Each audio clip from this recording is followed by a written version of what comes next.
हिंदू महासभा राम जन्मभूमि का मुकदमा लड़ रहा था, यही लाल कृष्ण आडवाणी सहित भारतीय जनता पार्टी और आरएसएस के प्रमुख नेताओं ने हमारे नेताओं से संपर्क किया और उन्होंने कहा कि भाई साहब, आप लोग इस तरीके से मुकदमे लड़ते रहेंगे, अगर आप कहें तो इसका हम राजनीतिकरण कर दें और अपनी सरकार बन जाएगी तो राम जन्मभूमि का मुकदमा ठीक ठाक हो जाएगा। और साहब, हम लोग साइलेंट हो गए, अपनी छाती में इनको बैठाकर पूरे भारत में रथ यात्रा निकाली और उस रथ यात्रा से इकट्ठा हुए 1400 करोड़ रुपए ये लोग डकार गए, जिसका आज हिसाब नहीं है। तो 1400 करोड़ रुपया ये खा गए। हिंदुत्व के नाम पर जो भी प्रखर नेता आगे आता है, कहने के लिए थोड़ा सा बुरी बात है लेकिन कहना जरूरी है, अशोक सिंघल जी को मैंने पत्र लिखा। हमने कहा 1400 करोड़ रुपया जो राम जन्मभूमि का इकट्ठा हुआ कहाँ गया।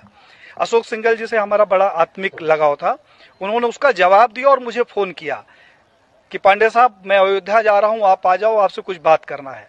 मैं जब अयोध्या गया तो एक गले में वो पीला टॉवल रखते थे, उन्होंने जो शिला रखी हुई थी उसकी धूल झाड़नी शुरू कर दी।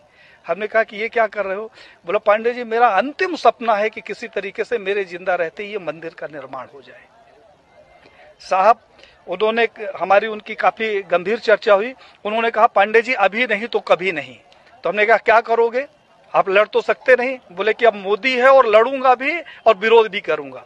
और साहब, अशोक सिंघल जी एक स्वस्थ व्यक्ति जिसके साथ हमने 2 दिन बिताया, वो दिल्ली जाता है और अचानक उसकी मौत हो जाती है। प्रवीण भाई तोगड़िया, जिसके पास जेड कैटेगरी की सुरक्षा हो, जो पेशाब करने बाथरूम में जाता है तो पहले बाथरूम चेक होता है और वो रोड के किनारे लावारिस पड़ा मिले, उसके सिक्योरिटी का पता नहीं और उसका पता नहीं। कमलेश तिवारी, जिसकी सिक्योरिटी के लिए 24 गार्ड नियुक्त थे, हमारे पास उसके पत्र हैं साहब, और उस आदमी की हत्या हो जाती है और हत्या का कारण सिर्फ ये होता है कि उसकी सुरक्षा में कमी कर दी जाती है। तो बीजेपी के समय में मैंने ये देखा कि जितने हिंदूवादी प्रखर नेता हुए हैं उनकी एक एक करके हत्या कर दी गई। अभी 2 तारीख को हमारे पास लखनऊ से फोन आया